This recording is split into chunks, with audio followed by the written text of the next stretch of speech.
Hello student, एक बार फिर से आपका स्वागत है आपके अपने स्मार्ट स्टडी क्लासेस पर। तो आज की वीडियो आपके लिए बहुत ही महत्वपूर्ण होने वाली है, क्योंकि आपकी जो बुक थी पोइट्री वो फिनिश हो चुकी है। अब तक आपकी 2 बुक कंप्लीट हो चुकी हैं, जिसमें पहली बुक थी आपकी प्रोज और दूसरी थी पोइट्री। आज आपकी तीसरी बुक स्टार्ट होगी, शॉर्ट स्टोरीज़। कौन सी? शॉर्ट स्टोरीज़, मतलब कि लघु कहानियाँ। देखो, ये बुक भी आपकी बहुत इम्पोर्टेंट है, क्योंकि इसमें से भी आपके 3 शॉर्ट क्वेश्चन दिए होते हैं, जिसमें से आपको केवल 2 क्वेश्चन करने होते हैं। लेकिन इसमें आपके लिए बहुत ही आज बेनिफिट की बात बताएंगे। अब तक आपको चैनल आपने बहुत देखे होंगे, जिस पर आपको यही बताया जाता है कि long question, short question, central idea, explanation. लेकिन आपको हम आज बताएंगे कि क्वेश्चन जो है किस तरह से आते हैं, क्योंकि जब तक आपको जानकारी नहीं होगी चैप्टर के बारे में या उसमें से सिलेबस में क्या जोड़ दिया गया है, क्या घटा दिया गया है, तो इस चीज़ की जानकारी के लिए हमने सोचा कि एक वीडियो आपको केवल इसके चैप्टर के बेस पे बनाई जाए, क्योंकि आपको इस चीज़ की भी जानकारी होनी चाहिए कि हमारे सिलेबस में कितने चैप्टर हैं, कितने हटा दिए गए हैं। तो इस चीज़ की भी आपको जानकारी होनी चाहिए। तो आज की वीडियो हम यही बताएंगे कि इसमें आपके कौन कौन से चैप्टर हैं और इसमें से कौन से चैप्टर हटा दिए गए हैं और किस चैप्टर में क्या क्या बताया गया है। तो आपको थोड़ी थोड़ी बेसिक जानकारी दी जाएगी और इसके बाद फिर 1 बाय 1 चैप्टर इसके आपको समझाए जाएंगे, ताकि आपकी समझ में बहुत अच्छी तरह से आ सके। तो आपकी जो शॉर्ट स्टोरीज बुक है, इसमें आपके टोटल चैप्टर 4 हैं। कितने हैं? 4। और जिसमें से एक चैप्टर कोविड-19 के कारण हटा दिया गया है। तो अब आपके केवल 3 चैप्टर रह गए हैं। कितने रह गए हैं? 3। तो आपको केवल 3 चैप्टर ही तैयार करने हैं और इसमें से केवल आपके शॉर्ट क्वेश्चंस आते हैं। क्या आते हैं? Short question. तो एग्ज़ाम में आपको 3 शॉर्ट क्वेश्चन दिए होंगे और जिनमें से आपको केवल 2 के आंसर देने होंगे। कितने के? 2 के, जिसके लिए आपको 10 मार्क्स प्रोवाइड किए जाएंगे। कितने? 10 मार्क्स। लेकिन आपके लिए फ़ायदा हुआ है, क्योंकि कोविड-19 के कारण एक चैप्टर तो आपका कम हो गया और 1 नंबर एक क्वेश्चन पर बढ़ा दिया गया है। क्योंकि पहले ये क्वेश्चन जो थे वो 4 मार्क्स के आते थे। कितने के आते थे? 4 मार्क्स के। लेकिन अब ये 5 मार्क्स का आएंगे, यानी कि जो शॉर्ट स्टोरी बुक आएगी आपकी वो 10 मार्क्स की आएगी। कितने की आएगी? 10 मार्क्स की। और पहले कितने की आती थी? 8 मार्क्स की। इसलिए आपको 2 मार्क्स का फ़ायदा हो गया और आपका 1 चैप्टर लेस हो गया इसमें से। तो आपको केवल 3 चैप्टर ही तैयार करने हैं। यदि इसमें से आप केवल 2 चैप्टर को भी अच्छी तरह से तैयार कर लेते हैं, इसमें से आप यदि 2 चैप्टर को भी बढ़िया तरह से तैयार कर लेते हैं, तो भी आपको उसमें 2 क्वेश्चन आसानी से मिल जाएंगे। लेकिन आपको हम तीनों ही चैप्टर कराएंगे, हम तो आपको तीनों ही कराएंगे, ताकि आप ये ना कह सकें कि हमारा सिलेबस पूरा नहीं हुआ। और तीनों चैप्टरों में वही क्वेश्चन कराए जाएंगे जो एग्ज़ाम में आने लायक होंगे, और उनको बहुत ही सरल माध्यम से, बहुत ही ईजी माध्यम से उनके आंसर लिखाया जाएगा, ताकि आपकी समझ में आ सकें। वैसे तो हम हर चीज़ को बहुत ही अच्छी तरह से पढ़ाते हैं। आपने हमारी प्रोज के क्वेश्चन देखे होंगे, और इधर आपकी जो दूसरी बुक फिनिश हुई है पोइट्री, उसमें हमने सेंट्रल आइडिया हैं और जो एक्सप्लेनेशन है बहुत ही सरल माध्यम से आपको बताए हैं। 4 स्टेंजा के लिए एक ही एक्सप्लेनेशन करना है, इतना ईजी कोई नहीं बता सकता है। ठीक है, क्योंकि हम चाहते हैं कि आप अच्छे मार्क्स लाएँ और कम से कम तैयारी आपको करनी पड़े, क्योंकि समय बहुत कम है। वैसे भी समय नहीं मिलता है, क्योंकि बहुत सारी दिक्कतें सामने आ रही होंगी आपके, क्योंकि कहीं जाते हैं तो दिक्कत होती है, आने जाने में दिक्कत होती है, घर पर भी दिक्कत होती है, और हर तरह से बहुत सारी दिक्कत हैं। स्कूल भी बंद हैं, कोई पढ़ाई नहीं हो पा रही है। यदि स्कूल खुले होते तो कुछ तैयारी स्कूल से भी हो जाती, लेकिन आपको अब तो ऑनलाइन पर डिपेंड रहना है।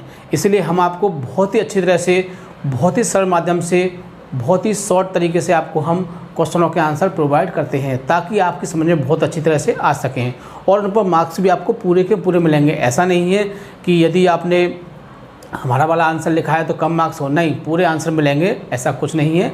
जो भी आपके मन में ऐसे डाउट हैं उनको क्लियर कर निकाल दीजिए। ठीक है, तो आज आपकी स्टार्ट होगी आपकी तीसरी बुक शॉर्ट स्टोरीज, जिसमें आपके 4 चैप्टर हैं और एक चैप्टर को लेस कर दिया गया है। ठीक है, तो जिसमें आपका पहला चैप्टर है द गोल्ड वॉच। कौन सा है? द गोल्ड वॉच, मतलब कि सोने की घड़ी।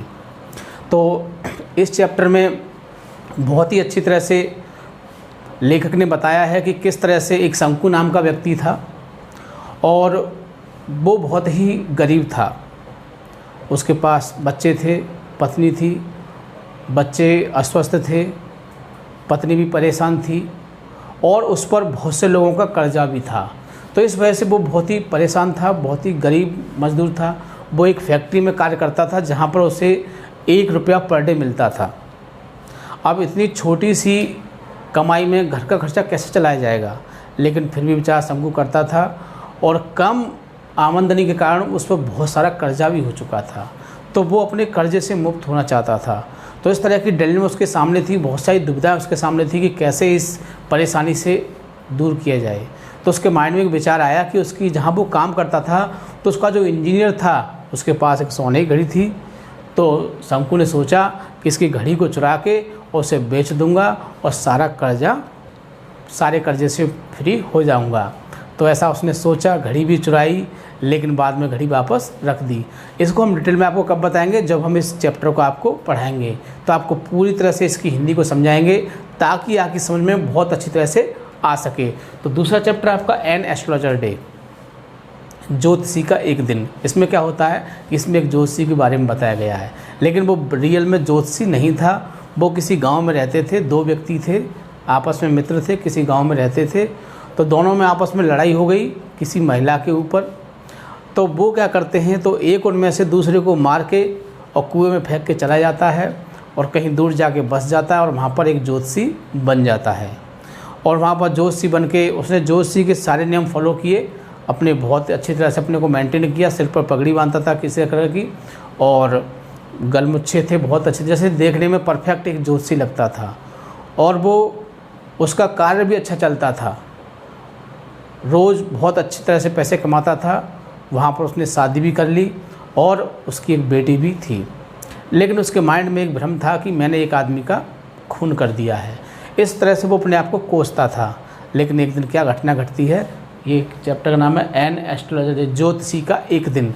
एक दिन क्या हुआ कि जिस व्यक्ति को वो मार के कुएं में फेंक आया था, उसका नाम था गुरु नायक। वो व्यक्ति उसके पास पहुंच जाता है और वो उससे कहता है कि उसको देख के वो डर जाता है, लेकिन वो उसको पहचान नहीं पाता है। और वो बताता है कि मैं यहाँ पर एक व्यक्ति को, वो वहाँ उससे पूछता है कि बताइए, मेरे प्रश्नों का जवाब दीजिए। तो वो डर जाता है, वो मना करता है कि नहीं मैं नहीं बता पाऊँगा, मैं जा रहा हूँ, मेरा टाइम हो चुका है। लेकिन वो कहता है कि नहीं, तुम्हें बताना पड़ेगा, मैं तुमको डबल पैसे दूंगा, जितने चार्ज लेते हो उसका मैं तुमको डबल दूंगा, बताइए। तो उसने कहा कि तुम यहाँ किसी की तलाश में आए हो। तो गुरु नायक समझ जाता है कि हाँ बिल्कुल सही कह रहा है। तो वो उसको पूरी तरह सेटिस्फाई कर देता है और वहाँ से वापस भेज देता है। तो ऐसा इस दूसरे चैप्टर में बताया गया है। अब आता है तीसरा चैप्टर, द लॉस्ट चाइल्ड। उसके टाइटल से ही फील हो रहा है, लॉस्ट मिस खोना, चाइल्ड मिस बच्चा, मतलब कि खोया हुआ बच्चा, यानी कि बच्चा एक खो जाता है। अक्सर आपने सुना होगा कि कहीं कहीं मेले लगते हैं, ज़्यादातर मेले जो लगते हैं वो गांव के नज़दीक लगते हैं, जहां पर आसपास 2-3 गांव हों। तो गांव के लोग मेला देखने जाते हैं और एक लड़का भी अपने माँ बाप के साथ मेला देखने जाता है और वो मेले में खो जाता है। तो इस कहानी में यही बताया गया है कि वो किस तरह से खोता है और फिर किस तरह से मिल जाता है और उसके साथ मेले में कौन कौन सी घटनाएं घटती हैं। तो इस चैप्टर में बच्चे की मनोदशा के बारे में बताया गया है कि खोने से पहले उसकी क्या कंडीशन थी और खोने के बाद उसकी क्या कंडीशन थी। तो बहुत अच्छी तरह से मुल्कराज आनंद ने इसको प्रस्तुत किया है। इसको हम आपको चैप्टर को जब आपको पढ़ाएंगे तो बहुत ही अच्छी तरह से आपको हम इसको समझाएंगे ताकि आपकी समझ में बहुत अच्छी तरह से आ सके। तो यही थे आपके तीनों चैप्टर जिनको मैंने अभी आपको शॉर्टकट में बताया। फुल फॉर्म में तो हम आपको तभी बताएंगे जब इसको हम 1 बाय 1 आपको पढ़ाएंगे।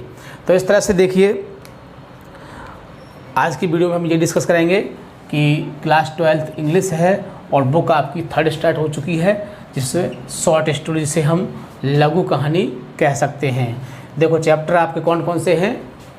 पहला है द गोल्ड वॉच और जिसके राइटर हैं आपके पंजीकारा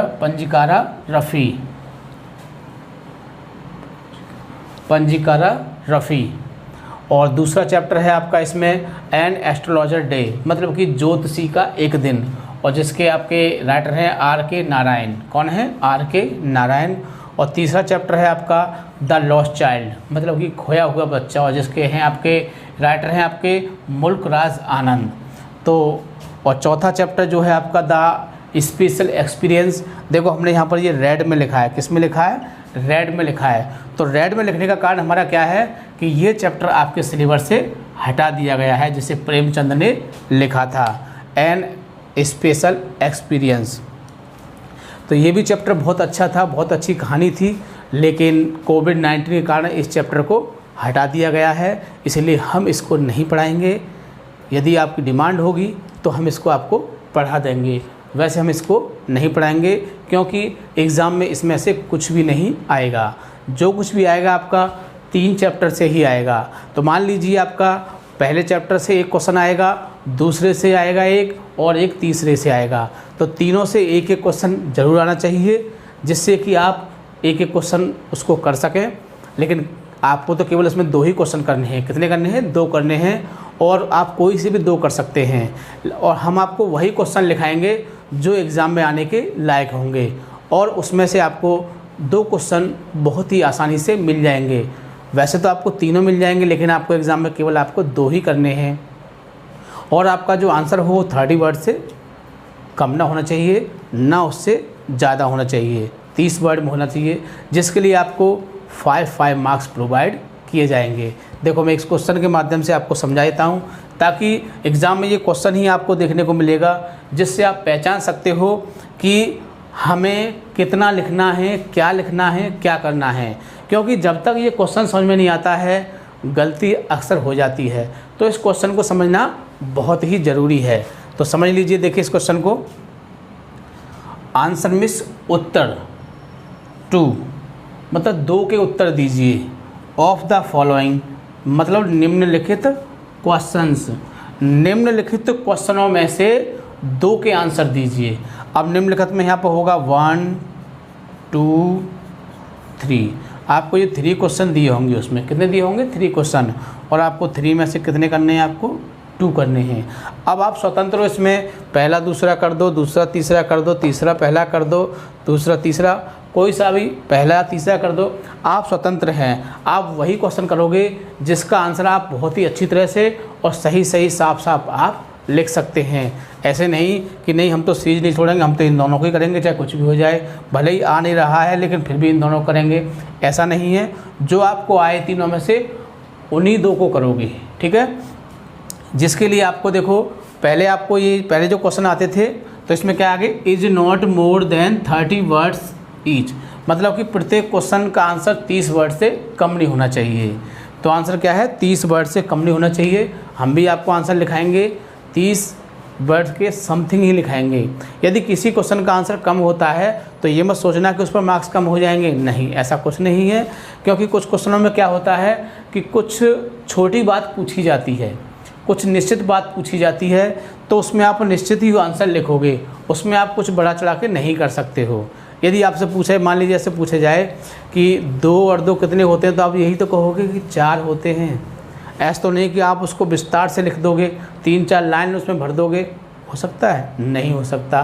तो कुछ क्वेश्चन ऐसे होते हैं जो पॉइंट टू पॉइंट इसके आंसर देने होते हैं, तो उसमें आपके वर्ड नहीं देखे जाते, उसमें करेक्ट पॉइंट देखा जाता है कि जो हमने पूछा है वो लिखा है या नहीं लिखा है। कुछ क्वेश्चन ऐसे होते हैं कि जिनके आंसर बहुत लेंथी हो जाते हैं, बहुत बड़े हो जाते हैं, तो ऐसे भी आंसर हो सकते हैं। तो ऐसी कोई बात नहीं है कि 30 वर्ड का ही होना चाहिए। यदि मुख्य बात पूछी है और आपने मुख्य बात उसमें लिख दी है तो आपको उस पर मार्क्स पूरे के पूरे मिलेंगे। और इसके लिए आपको प्रत्येक क्वेश्चन के लिए 5 मार्क्स आपको प्रोवाइड किए जाएंगे। पहले ये 4 होते थे, लेकिन कोविड-19 ने आपके लिए बहुत ही फ़ायदा कर दिया है। मेरे हिसाब से बहुत ही बेनिफिट है आपके लिए। जो पीछे बच्चे जा चुके हैं उनके लिए इतना फ़ायदा नहीं था, लेकिन फ़ायदा तो उनको भी हुआ है कि वो प्रमोट हो चुके हैं, है ना। लेकिन आपके लिए इसमें बहुत ज़्यादा बेनिफिट है, क्योंकि चैप्टर कम हो गए और मार्क्स बढ़ गए हैं। तो इस चीज़ का फ़ायदा उठाइए, इस चीज़ का लॉस न होने दें, क्योंकि ये गोल्डन चांस आने वाले समय में नहीं मिलने वाला है। इसलिए आपके लिए बहुत ही गोल्डन चांस है। इस मौके को मत छोड़िए। हो सके तो पूरे के पूरे मार्क्स गेन करने की कोशिश करिए, ठीक है। तो आपकी समझ में आ चुका होगा कि किस तरह से पेपर में आएंगे और कौन सा क्वेश्चन कितने मार्क्स का आएगा और आपको किस तरह से याद करना है। ठीक है, तो वीडियो को लाइक या शेयर करना नहीं भूलोगे ताकि और लोग भी इस चीज़ की जानकारी ले सकें। ऐसा न हो कि इस चीज़ से कोई स्टूडेंट वंचित रह जाए, इसलिए आप वीडियो को ज़्यादा से ज़्यादा शेयर करोगे ताकि और लोग भी इस चीज़ का फ़ायदा उठा सकें। ठीक है, थैंक यू। जय हिंद, जय भारत।